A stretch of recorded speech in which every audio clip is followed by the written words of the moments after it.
বাংলাদেশে সুলভ মূল্যে গরুর মাংস রপ্তানির আগ্রহ প্রকাশ করেছিল ব্রাজিল। তবে সাবেক আওয়ামী লীগ সরকারের সময়ে আমলাতান্ত্রিক জটিলতা ও প্রয়োজনীয় সনদ না পাওয়ার কারণে শেষ পর্যন্ত এই উদ্যোগ বাস্তবায়িত হয়নি। ঢাকায় নিযুক্ত ব্রাজিলের রাষ্ট্রদূত পাওলো ফার্নান্দো দিয়াস ফেরেস এই তথ্য জানিয়েছেন। তিনি বলেন, বিষয়টি এখনও প্রক্রিয়াধীন এবং ভবিষ্যতে অনুমতি পাওয়ার সম্ভাবনা রয়েছে। সংবাদ সম্মেলনে রাষ্ট্রদূত ফেরেস জানান, ব্রাজিল বিশ্বের সর্ববৃহৎ গরু ও পোল্ট্রি মাংস উৎপাদনকারী দেশ এবং বহু মুসলিম প্রধান দেশ ব্রাজিল থেকে গরুর মাংস আমদানি করে। তবে বাংলাদেশে এই অনুমতি এখনও মেলেনি।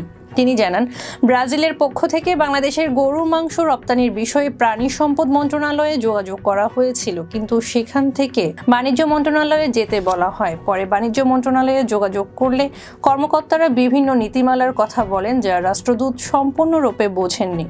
তবে মূলত অনুমতি না দেওয়ার কারণে ব্রাজিলের রপ্তানি পরিকল্পনা বাস্তবায়ন করা সম্ভব হয়নি। গত এপ্রিলে ব্রাজিল প্রতি কেজি গরুর মাংস 4.5 মার্কিন ডলার বা প্রায় 495 টাকায় রপ্তানির প্রস্তাব দিয়েছিল।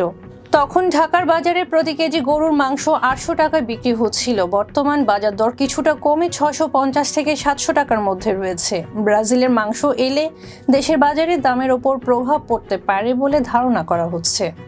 বাংলাদেশ ও ব্রাজিলের মধ্যে বাণিজ্য সম্প্রসারণের সুযোগ নিয়ে রাষ্ট্রদূত ফেরেস আরও জানান, ব্রাজিল শুধু গরুর মাংস রপ্তানির জন্য নয়, বরং বাংলাদেশে বিনিয়োগের ক্ষেত্রেও আগ্রহী। কৃষি, ওষুধ শিল্প, নবায়নযোগ্য জ্বালানি, শিল্পের যন্ত্রপাতি ও প্রযুক্তি স্থানান্তরের মাধ্যমে সহযোগিতার সুযোগ রয়েছে।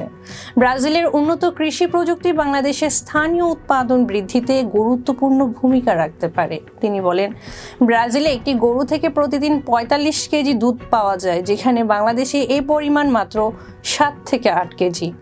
এই ধরনের প্রযুক্তিগত সহযোগিতা বাংলাদেশের কৃষি খাতের জন্য সুফল বয়ে আনতে পারে। বাংলাদেশ ও ব্রাজিলের মধ্যে বাণিজ্য মূলত সহায়তামূলক, প্রতিযোগিতামূলক নয়।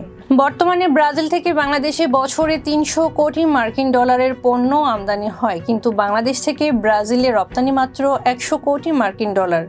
এই ব্যবধান কমাতে উভয় দেশের ব্যবসায়ীরা একসঙ্গে কাজ করতে পারেন।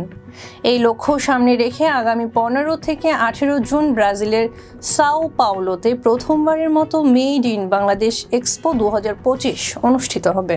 Brazil Bangladesh chamber of commerce and industry আয়োজিত এই প্রদর্শনী দুই দেশের মধ্যে বাণিজ্য বৃদ্ধির সুযোগ সৃষ্টি করবে। ব্রাজিলে আয়োজিত এই প্রদর্শনীতে বাংলাদেশি আমদানিকারক ও রপ্তানিকারকরা অংশ নিতে পারবেন। বাংলাদেশ থেকে 100 থেকে 150 জন ব্যবসায়ী এতে অংশগ্রহণ করবেন বলে আশা করা হচ্ছে। প্রদর্শনীর মাধ্যমে বাংলাদেশি ব্যবসায়ীরা ব্রাজিলের বাজার সম্পর্কে ধারণা নিতে পারবেন এবং সয়াবিন, চিনি, শিল্পের যন্ত্রপাতির মতো উচ্চমানের পণ্যের আমদানি প্রসারিত করতে পারবেন।